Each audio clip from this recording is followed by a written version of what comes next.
Hey guys, and welcome back to AP Psychology. I'm Miss Lee, and in this final video of Unit 2, Biological Bases of Behavior, we are going to be talking all about sleep and dreams. If you want to pause on this slide before we go even further, go ahead and do so. This is a really interesting depiction of a typical circadian rhythm. We're going to get into that in just a moment. Our learning targets are predictably all about the different aspects of sleep and dreaming. If you haven't done so already, go ahead and grab your notes and let's get started.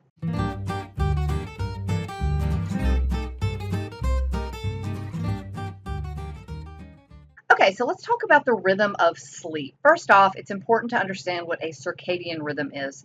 This is typically on about a 24-hour cycle. It's not exact. Each person's circadian rhythms are going to be slightly different, and they can change if they're disrupted. They include the cycles of sleep and wakefulness. Our rhythm of sleep is controlled by the hypothalamus, specifically the suprachiasmatic nucleus, SCN. What happens is it receives input from the eyes that there is light, and it receives input from the eyes that there is either light or the absence of light. And it is especially sensitive to the light-dark cycles of day and night. So what happens is the light travels up the optic nerve, signaling the SCN and the pineal gland to stop producing melatonin. So if there are large amounts of light, your brain basically tells your pineal gland to stop making melatonin. It indicates the brain needs to go ahead and wake up. Light signals the SCN to tell the pineal gland to stop releasing melatonin. In darkness, the SCN no longer sends that message, and so the melatonin levels increase, and so does sleepiness. One sleep cycle usually lasts about 90 minutes, give or take a little bit.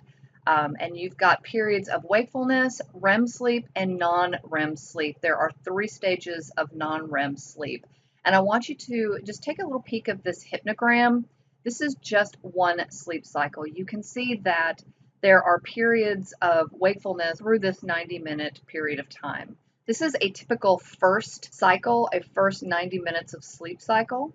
So stages 1 through 3 are usually known as kind of quiet sleep. During stage 1, we're basically just drifting off to sleep. So you could experience fantastical images, auditory hallucinations even, and what's happening is in your brain you are having a mix of alpha and theta waves. These are more wakefulness, and then your longer, slower theta waves, which indicates sleep. So you're kind of going back and forth. This is where it's very easy to arouse someone. You may jerk yourself awake.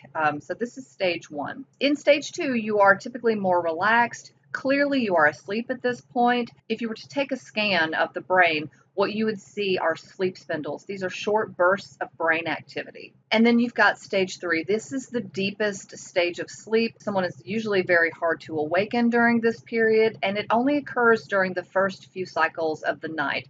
So this stage is actually getting shorter as you go through more and more stages. It's characterized by these long, deep delta waves.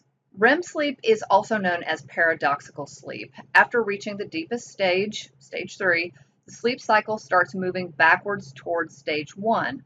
Although someone is still asleep during this period, the brain starts looking like it is awake. That's why it's known as paradoxical sleep. So the brain is now engaged in low amplitude, fast and regular beta waves, and it looks like someone is awake based on the brain waves, although the person is very much asleep. REM sleep is characterized by rapid eye movement. That's where REM or REM comes from, and it indicates that the person is having dreams. Because during this period of time, the brain is almost as active as when someone is awake, it's known as paradoxical sleep. Now, an important thing to remember here is that your brain is going to protect you. So instead of allowing you to reenact the things that you're dreaming about, your body is temporarily paralyzed.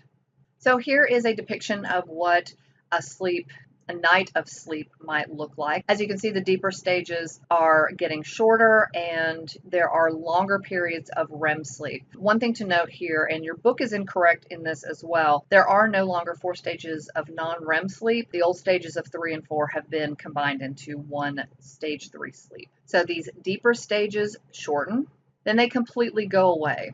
This allows for more time to be spent in more restful REM sleep. And if you'll note, some people always report to having very vivid dreams. What's usually happening is during those periods of time of REM sleep, someone is waking up and staying awake. So that's why a lot of people indicate that they are dreaming when they wake up. People who say that they don't dream, they actually do dream. They're just not waking up during a REM cycle. So how much sleep do we actually need? We spend about a third of our life sleeping, and believe it or not, genetic influences really indicate how much sleep we need. Most humans, if left unattended, will sleep between 9 and 10 hours every night. And it's important to know that adults do need a little bit less sleep than teenagers and children, but really not by very much. And look, I want you to take a look at the chart over here on the right. Teenagers, you still need between 8 and 10 hours. That's a need. That's not like ideal. That's what you need just to minimally function at your best level. So based on these recommendations, if you don't get the recommended amount of sleep, there really isn't any making it up. And it's a lot like time. You don't get to make up time. Sleep deprivation is sleep lost. A lot of people think that they can make up their sleep on the weekends, and that's simply not true. There are some long and short-term effects of sleep deprivation. First of all, you're irritable, you have impaired cognitive abilities, memory lapses or loss altogether, moral judgment is impaired, you can have severe yawning, which is annoying, you can actually experience hallucinations if you are sleep deprived, and sometimes those symptoms actually look like ADHD. Your immune system can be impaired if you have long periods of sleep deprivation. You risk type 2 diabetes with sleep deprivation. You have an increased heart rate variability, which increases your risk of heart disease over the long term. You have an increased reaction time, but a decreased accuracy. So you're jumpy, but you're not actually accurately doing the things that you need to do. You can experience tremors, aches, and over the long term, again, you can experience growth suppression, risk of obesity, and decreased temperature. There is a severe problem with sleep deprivation in the US. According to the National Sleep Foundation, almost half of all Americans report poor or insufficient sleep as affecting their daily activities, at least 1 out of every 7 days. 35% of Americans report that although they get adequate amounts, their sleep quality is poor or only fair. So reports match previous data that shows women are more likely to experience insomnia while men are more likely to snore and or experience sleep apnea. Correlations do exist between poor sleep quality and lower annual income and poor overall health. So again, it's not a causal effect, but there is something there. There is a relationship. So a lot of people ask me this, and I do have some science behind me. The question is, should we nap? Biologically speaking, we seem to have a major period of sleep at night and then a shorter period of sleep in the afternoon. Usually that begins around 12 hours after the midpoint of your longer sleep period. So if, for example, Paul slept between 10 and 8 last night, 10 p.m. and 8 a.m. last night, and 3 a.m. would be the middle of this period, when would Paul naturally feel the urge to nap? 3 p.m. If you notice, this is around the time that we get home from school, towards the end of the day. This is a biological function of humans. It's also important to note that a 45-minute cat nap or a really short nap does improve alertness for up to 6 hours, but naps longer than 45 minutes signal a sleep deficit. So if you're sleeping more than 45 minutes during a nap, that could indicate some problems. So let's talk about some theories about why we sleep. First of all, sleep protects. Sleeping in the darkness when predators loom kept our ancestors out of harm's way. You are not going to get eaten by a saber-toothed tiger at night if you are tucked away in a cave somewhere or in a tree. Sleep helps us to recuperate. Sleep helps restore and repair our brain and body tissue. Sleep helps us to remember. This restores and rebuilds our fading memories. And sleep and growth. During sleep, our pituitary gland releases growth hormones. Older people release less of this hormone and they also sleep less. All right, let's talk about sleep disorders. First of all, insomnia, probably the most common. This is difficulty falling asleep or staying asleep. Some complications of insomnia: you basically psychologically have lower performance overall. You've got slowed reaction time. You increase your risk of depression and anxiety disorders. Your immune system is compromised. You could also experience obesity or being overweight. Your blood pressure can increase. You also increase your risk of heart disease and diabetes just by having difficulty falling asleep or staying asleep. Narcolepsy is an overpowering urge to fall asleep that may occur while talking or standing up. So basically, you either want to sleep or you fall asleep everywhere, all the time, very randomly. And people report experiencing sleep attacks that usually last about 5 minutes or less. This can mean lapsing directly into REM sleep for some people. So instead of experiencing all of the stages of sleep that usually precede REM, they jump right into REM sleep. Sleep apnea is another very common sleep disorder. This is basically a failure to breathe or intake oxygen while you're asleep. Someone with sleep apnea can wake up hundreds of times at night so that they'll begin breathing again. It's basically a function of our nervous system. If we stop breathing, it's going to alert the troops, so to speak. And treatments include both weight loss and a CPAP machine, which is basically that forces air into your system. So in the illustration on your screen, you can see that there is an obstruction at the back part of the throat.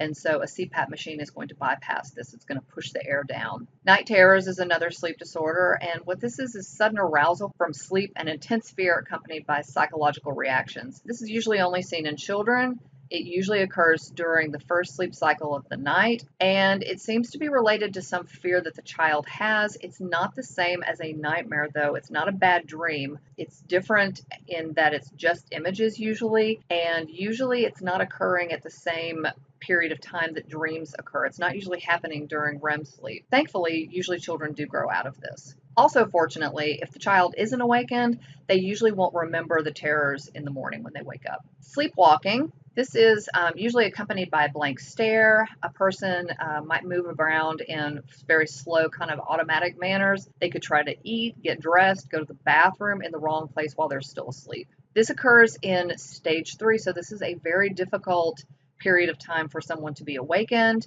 and its technical name is somnambulism.